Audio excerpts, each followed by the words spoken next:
میرے غیور نوجوان ساتھیوں، پس پردہ بیٹھ کر سننے والی میری عزت دار ماں اور بہنوں، حلقہ اسمبلی ملک پیٹ کے مجلس اتحاد المسلمین کے امیدوار محترم جناب احمد بلالہ صاحب، شہ نشین بتشریف فرما مجلس اتحاد المسلمین کے اراکین بلدیہ، سابقہ اراکین بلدیہ، صدر المعتمدین، محبان مجلس، عزیزان ملت، آپ تمام یہ بات بخوبی واقف ہے کہ 30 نومبر کے دن تلنگانہ کے اسمبلی انتخابات کی رائے دہی کا دن ہے۔ میں آپ کے درمیان میں آ کر یہ گزارش کرنے کے لیے آیا ہوں کہ آپ ہی نے متحدہ طور پر اپنی دعاؤں اور ووٹوں سے آپ نے محترم احمد بلالہ صاحب کو اپنا رکن اسمبلی منتخب فرمایا۔ اس کا میں آپ کا شکریہ ادا کرنا بھی چاہوں گا۔ میں آپ سے یہ بتانے آیا ہوں کہ اس اسمبلی کے انتخابات میں بھی پہلے سے زیادہ ہم تمام کو متحد ہو کر اپنے ایک ایک ووٹ کا صحیح استعمال کرنا پڑے گا۔ آپ جانتے ہیں مجلس اتحاد المسلمین کی تاریخ سے یہ وہ جماعت ہے جس کو قائد ملت بہادر یار جنگ علیہ الرحمہ نے اپنا سب کچھ دیا، اپنا خون پسینہ دیا، اپنی زندگی کے قیمتی لمحات سے انہوں نے مجلس اتحاد المسلمین کو مضبوط کیا۔ میرے عزیز دوستوں اور بزرگوں، مجلس کی سب سے بڑی کامیابی کا راز یہ ہے کہ مجلس نے کبھی عصبیت کو فروغ نہیں دیا، مجلس نے کبھی بھی نفاق کی پالیسی کو نہیں اپنایا۔ مجلس نے ہمیشہ یہ کوشش کی کہ ہمارے اختلافات ہیں اور رہیں گے، مگر ان اختلافات کو ہم فروغ نہیں دیں گے، اس اختلافات کو ہم ہماری تباہی اور بربادی کا باعث نہیں بننے دیں گے۔ اور یہی پالیسی مجلس کی رہی کہ مجلس نے تمام مکاتب فکر کو، تمام مسلک کے ماننے والوں کو ایک پلیٹ فارم پر لا کر ان سے کہا کہ ہماری منزل ایک ہے، راستے ہمارے الگ ہو سکتے ہیں، مگر ہم اپنے منزل تک پہنچنے کے لیے ہم کو مل کر متحدہ طور پر جدوجہد کرنا ہے۔ اور یہی وجہ ہے کہ آج پورے ملک میں مجلس کا ایک منفرد مقام ہے۔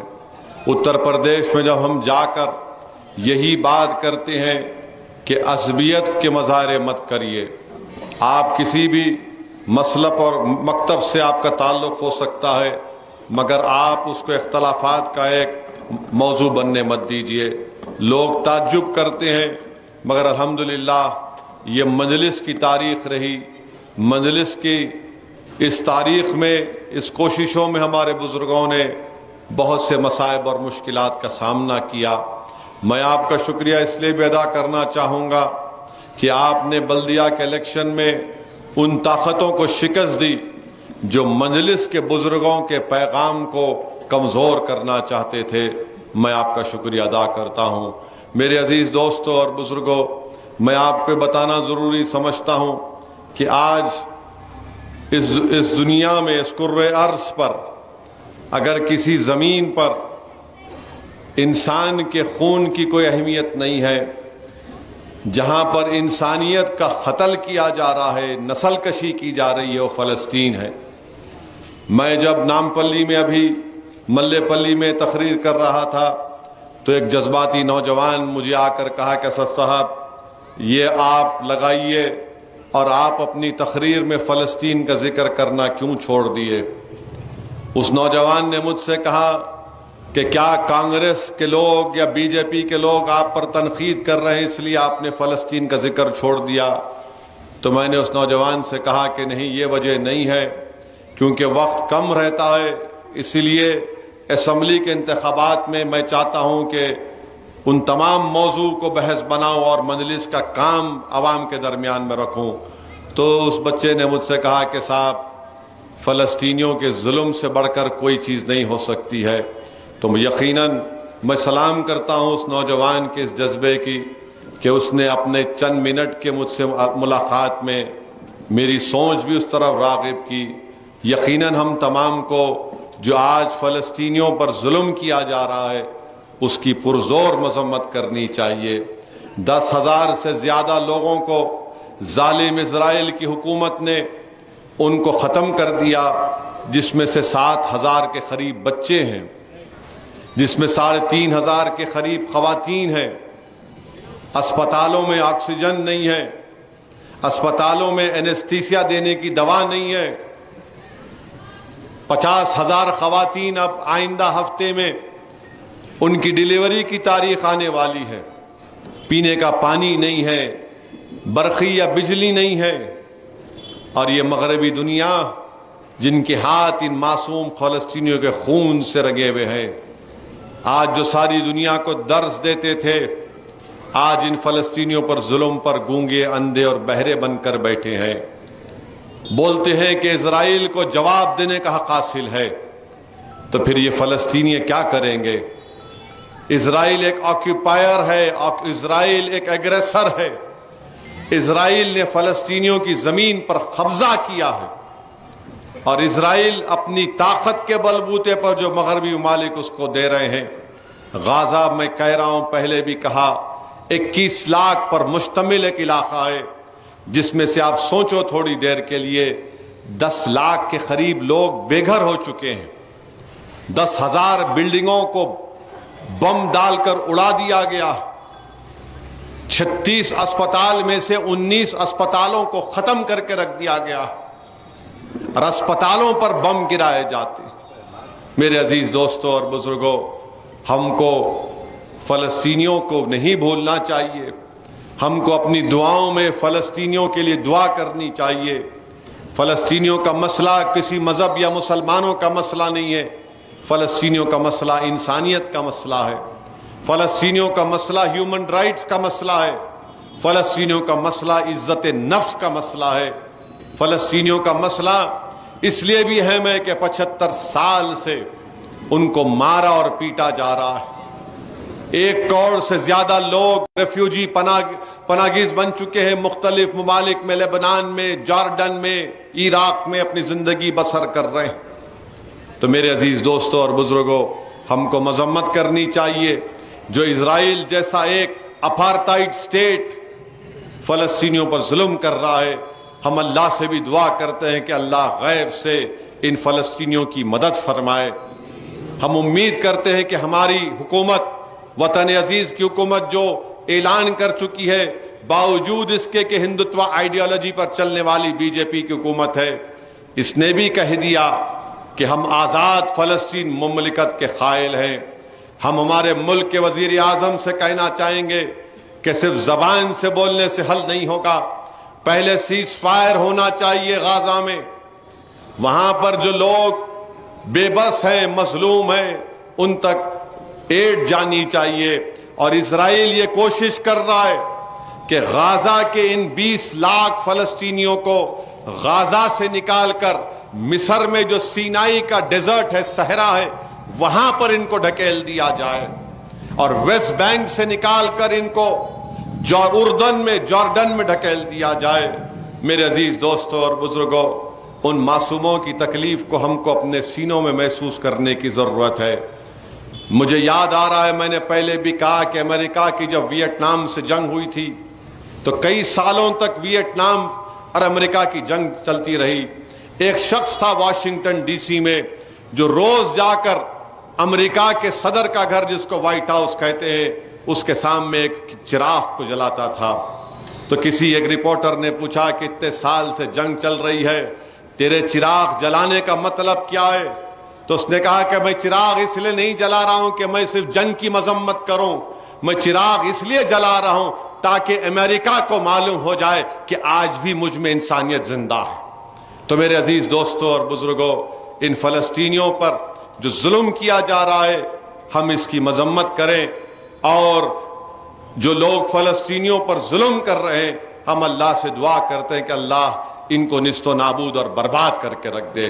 میرے عزیز دوستوں اور بزرگوں، تیسری بات یہ ہے، میں آپ کو بتانا ضروری سمجھتا ہوں کہ حلقہ اسمبلی ملک پیٹ میں بحیثیت رکن اسمبلی احمد بلالہ صاحب نے یہاں پر آپ ہی کے علاقے میں سام میں آپ ایک دیکھتے ہیں کہ چنچل گوڑا جونیئر کالج میں ایک نئی بلڈنگ بن رہی ہے، قریب 40 کروڑ کی لاگت سے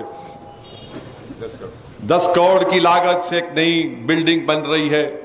ڈگری کالج بھی ہے، جونیئر کالج بھی ہے، اور اس کے الگ 10 کروڑ ہیں، اور ہائی اسکول بھی بن رہا ہے. انشاءاللہ تعالی جلد سے جلد تکمیل کو پہنچے گا. پھر بستی دواخانہ ملک پیٹ میں احمد بلالہ صاحب نے 16 بستی دواخانے کھلائے ہیں. اور پھر یہاں ڈبیل پورے میں جو دواخانہ وہ بھی ملک پیٹ اسمبلی حلقے میں آتا ہے، اس کا سر نو بنایا جا رہا ہے. یہاں پر آپ کے نلگنڈا بس سٹینڈ کے پاس جو گورنمنٹ کے دواخانے میں آکسیجن کی سپلائی پوری مؤثر کر دی گئی، نئے اس کو شروع کر دیا گیا. ملک پیٹ میں شادی مبارک 578 بینیفیشریز کو شادی مبارک کے چیک بلالہ صاحب کی نمائندگی پر دیے گئے. قریب 44 کروڑ کی لاگت سے 578 لوگوں کو شادی مبارک کے چیک دیے گئے. اور پھر میں آپ کے بات بتانا چاہتا ہوں کہ مجلس کی نمائندگی پر ہم نے حکومت سے 100 ایکڑ زمین لی قبرستان کے لیے. اور جب ہم کو قبرستان کی زمین ملی اور اس کو وقف بورڈ کے حوالے کیا گیا، تو مجلس نے جب ایک یونیفارم سول کوڈ کے خلاف ایک وفد جا کر ملا تھا چیف منسٹر سے کہ یونیفارم سول کوڈ کی مخالفت ہونی چاہیے حکومت کی طرف سے، اس وقت ہم نے نمائندگی کی تھی کہ تلنگانہ کے مسلم اقلیت کے قبرستان کے لیے 100 ایکڑ زمین ملنی چاہیے شہر کے اطراف میں 50 کلومیٹر کے فاصلے میں. اس کو قبول کیا گیا، اس کا گورنمنٹ آرڈر ایشو ہوا. تو مجلس نے فیصلہ یہ لیا کہ اس 100 ایکڑ زمین میں سنیوں کو بھی زمین دی جائے گی، شیعوں کو بھی دی جائے گی، فرقہ مہدویہ کو بھی دیا جائے گا، اور بہری سماج ہے ان کو دیا جائے گا. یہ مجلس کے کام کرنے کا طریقہ ہے. مجلس اس طرح سے کام کر کے سب کو ساتھ لے کر چلنا چاہتی ہے. اور آپ جانتے ہیں کہ جب وہ اس کا اعلان ہوا، اس کا جیو دیا گیا، تو تمام مکاتب فکر کے مذہبی رہنماؤں کو بلا کر ان کے سامنے یہ بات رکھی گئی ہے. اور انشاءاللہ تعالی الیکشن ختم ہونے کے بعد اس جگہ کا جگہ بھی بتا دی جائے گی کہ کہاں پر یہ قبرستان کس کا ہوگا. آپ جانتے ہیں کہ بہت سی مشکلات کا سامنا کرنا پڑتا ہے قبرستان کی زمین کو ملنے کے لیے. یہ کام بھی مجلس نے کیا ہے. تو میری آپ تمام سے اپیل ہے کہ آپ مجلس کو مضبوط کریے. آپ ایسے مجلس کے مخالفین بہت سے ہیں جو چندے کے نام پر اپنی زندگی گزارتے ہیں، مگر مجلس وہ واحد سیاسی جماعت ہے جو سال کے 12 مہینے کام کرتی ہے. اور ہم کبھی بھی، آپ اس بات کو ذہن نشین کر لیجئے کہ مجلس کی جو پالیسی رہی کہ سب کو ساتھ لے کر چلنا، انشاءاللہ تعالی وہی پالیسی پر مجلس چلتی آئی ہے اور چلتی رہے گی. ہم عصبیت کو کبھی فروغ نہیں دیے، کیونکہ آج اس ملک میں سب سے بڑا خطرہ ہم کو فرقہ پرستی سے ہے، RSS کے ایجنڈے سے ہے، کانگریس کے منافقت سے ہے، اس کی مفاد پرستی سے ہے. آپ اندازہ لگائیے کہ آج اگر کانگریس پارٹی تلنگانہ کے الیکشن میں مائنارٹی ڈکلیریشن کا اعلان کرتی ہے تو کیا کانگریس پارٹی مدھیہ پردیش میں کیوں نہیں کرتی؟ کانگریس پارٹی راجستھان میں بھی الیکشن ہے 25 تاریخ کو، مدھیہ پردیش میں بھی ایک تھوڑے دنوں میں ہے، مگر یہاں پر اس لیے کرنا پڑا کیونکہ مجلس اتحاد المسلمین تلنگانہ میں، اور مجلس اتحاد المسلمین کے ڈر سے، مجلس کے خوف سے یہ اعلانات کیے گئے. ارے مگر تمہارا ڈکلیریشن کون لکھا؟ ارے یاد رکھو، لفظ مائنارٹیز ایک کانسٹیٹیوشنل ورڈ ہے، ایک آئین میں لکھا گیا ورڈ ہے مائنارٹیز. اس کو ملا دیے لوگ ادر بیکورڈ کلاس سے. ایک کانسٹیٹیوشنل ورڈ ہے. بھارت کے آئین میں، سمویدھان میں آرٹیکل 30 میں لکھا گیا کہ ریلیجیس مائنارٹیز، لنگوسٹک مائنارٹیز لکھا گیا. مگر یہ احمق لوگ ہیں جو مجلس کی دشمنی میں مائنارٹیز کو OBC سے ملا رہے ہیں. ایک کانسٹیٹیوشن میں جو بات لکھی گئی تم اس کو بھی نہیں سمجھ سکے. ارے اور تم کیا نہیں جانتے کہ مجلس کی وجہ سے تلنگانہ میں مجلس کی نمائندگی پر 201